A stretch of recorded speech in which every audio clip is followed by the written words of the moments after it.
Thank you very much, and good morning. Thank you all for being here.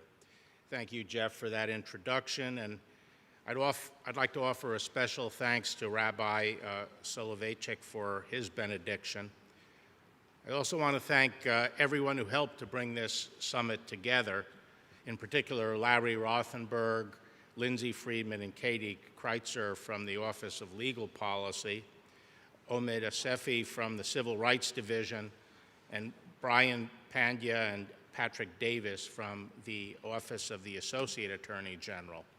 And finally, let me say thank you to Secretary Steve Mnuchin, Secretary Betsy DeVos, and Special Envoy Elan Carr, and FBI Director Wray, who are joining us here today for this summit.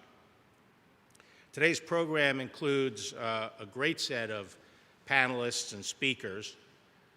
For one thing, you will be hearing throughout the day from federal officials across the administration about our efforts to combat anti-Semitism.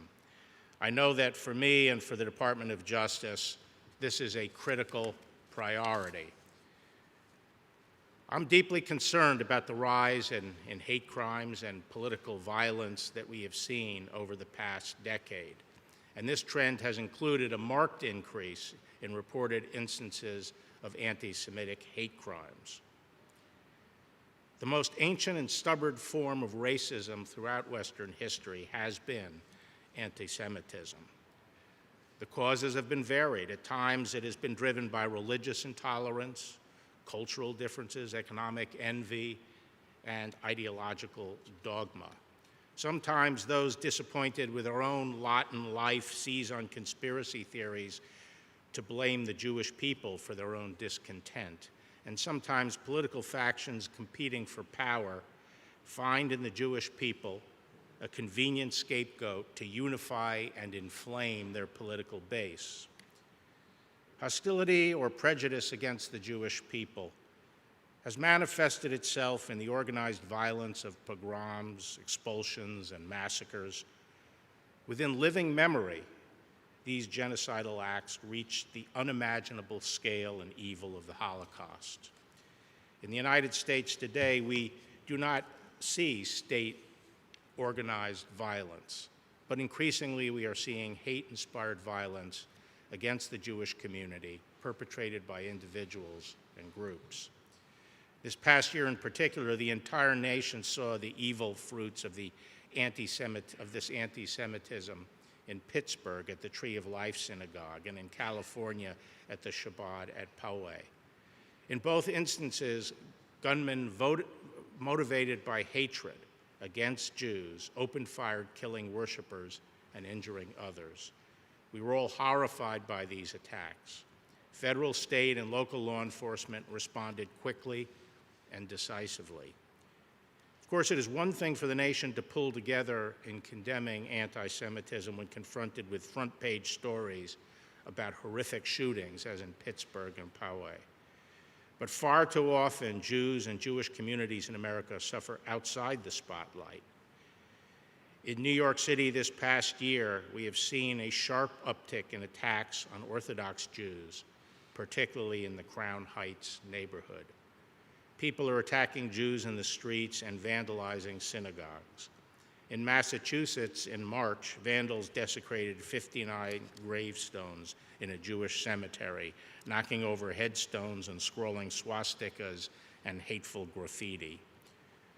While the tragic attacks in Pittsburgh and Poway appropriately drew national attention, these attacks and others like them in communities across the country sadly are less well known outside the Jewish community.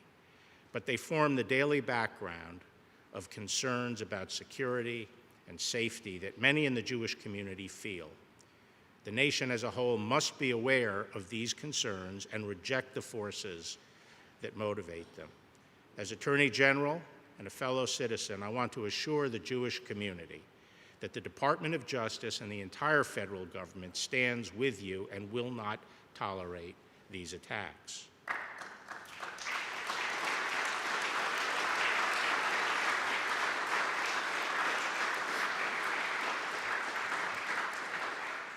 Anti-Semitism in the United States manifests itself in many ways other than outright violence.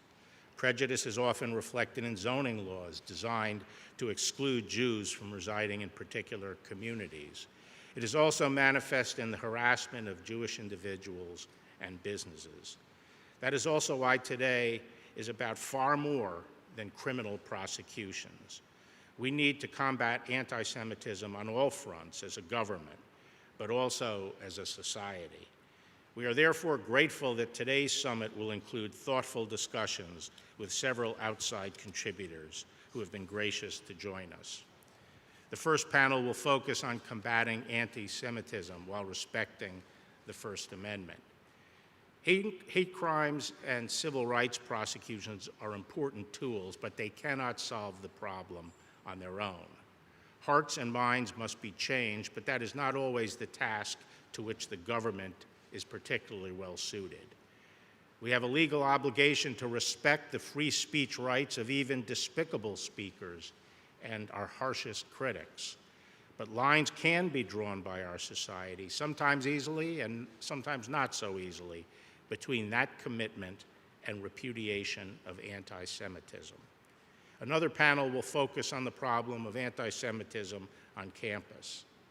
On college campuses today, Jewish students who support Israel are frequently targeted for harassment. Jewish student organizations are marginalized, and progressive Jewish students are told that they must denounce their beliefs and their heritage in order to be part of intersectional causes. We must ensure, for the future of our country and our society, that college campuses remain open to ideological diversity and respect for people of all faiths. I think that the various forms of anti-Semitism is very much like different kinds of cancer. A healthy body with a strong immune system can have success in preventing cancer from emerging or spreading.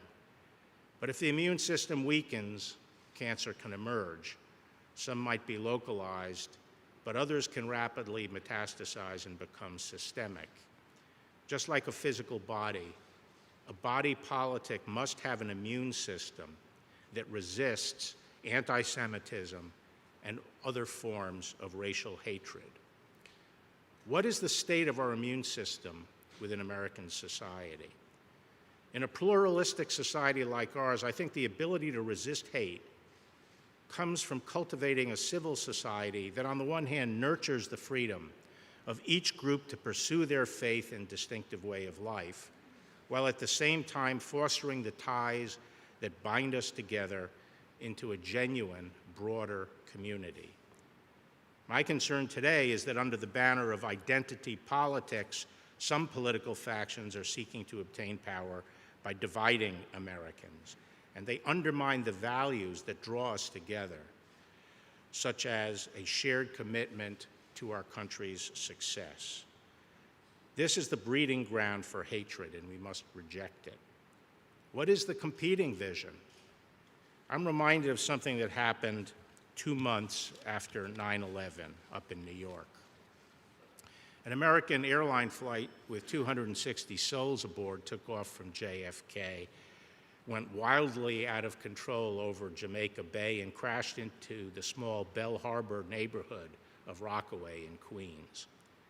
The community had just completed burying its victims of 9/11, 50 of them, the highest concentration of victims of any neighborhood in New York from 9/11. All on board the flight died, as did 5 people on the ground, and many houses were consumed by fire. Now, a news report on the incident has always stuck in my mind. It involved a man-on-the-street interview of a lifelong resident of Bell Harbor.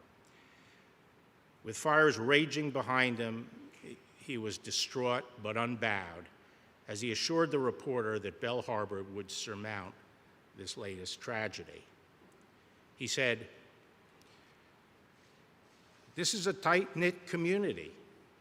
We have fabric. You have your Irish, you have your Italians, you have your Jews. So we're pretty homogeneous." That's always stuck with me. We're pretty homogeneous.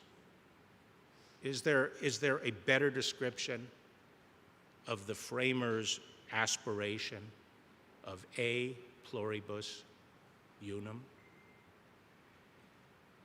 We are a pluralistic nation composed of very distinct groups, each bound together by ethnicity, race, or religion, each group proud of its identity and committed to its faith and traditions. Yet despite these differences, we can be bound together into a broader community, not one that seeks to grind away our distinctive identity, not one that seeks to overbear our religious commitments, which must be paramount, but one that respects, indeed delights in the freedom of each of us to hold fast our identity, our values, our religion, the part of us that give meaning to our lives, that help us understand our place and our purpose in this creation. So where does this fabric come from? What is it? It's not something that can be politically mandated. It arises from the genuine affinity, affection, and solidarity that grows out of a shared patriotism and that spontaneous feeling of fellowship that arises from a shared sense of place, shared experiences, and common attachments.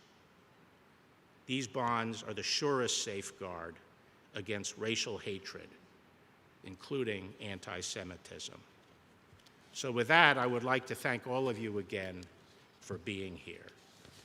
I was going to conclude with the blessing contained in President Washington's letter to the Jewish congregation in Newport, Rhode Island, but the good rabbi has preempted me on that. So I will just say again, thank you, and God bless you all, and God bless our work today.